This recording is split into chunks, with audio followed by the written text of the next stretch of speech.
before kong number, GOMO. Wala po silang physical store ang GOMO. Hindi po sila connected sa Globe and all. So, ginawa ko na po siya. Nagpagawa na po ako sa lawyer ko ng affidavit of loss. Hindi pa rin umayos. Nakipag-chat po kay Gigi dun sa GCash, hindi pa rin po umayos.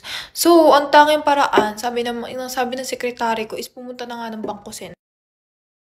Tapos meron po doon na, Uy, thank you, King Leo. Thank you, King Leo. Thank you so much. So, punta na lang po ako ng Bangko Sentral para ayusin po yun. Kasi meron po sila parang customer service ng GCash something. So, dun ko po ayusin. So, ayan, guys. Sana po supportahan niyo po kami sa pag-charity po namin this coming second week of July. So, ayun po. Dahil po dyan, bumili na rin po ako ng camera. Ayun po. Sana manifesting yumaman sa vlog. Char. So, ayun po. Syempre, hindi naman tayo sobrang greedy. Do you have photoshoot anytime soon? Wala pa nga nag-aaya eh. Ayun, magcha-charity po tayo. Ibabalik tanaw po lang po natin yung mga nakuha nating sobrang blessing, ganyan po. So, ayun. Ito naman kasing friend ko na nag-send. Nakakaloka naman kasi. Sabi ko sa kanya, hindi ko na babanggitin yung name kasi private person siya. Sabi ko, ganto, gusto mo ba sumali sa charity? Magbibigay ako ng mga sa matanda, sa bata, lahat. Nakiko-ordinate na rin po yung tao ko sa barangay kasi sa ako mamimigay, Pampanga, at saka yung mga ita kasi wala pa namimigay kahit sinong vlogger or sinong influencer sa mga ita. So, ayun po yung naisip ko.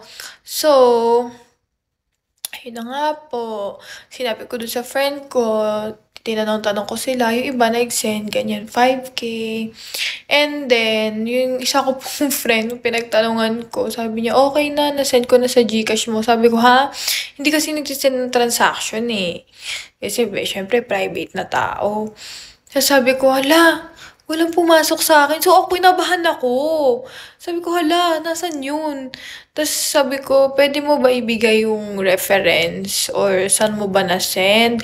Pagka-send niya sa akin yung old number ko, shoot ah.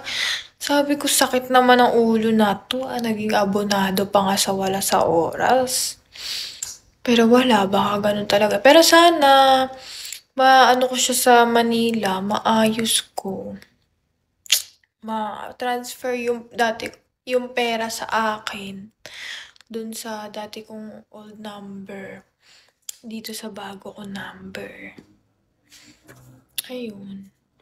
Hi sa viewers natin dyan. 188 viewers. Malapit na yung food ko. Bilis ah. Oo, ang hungry.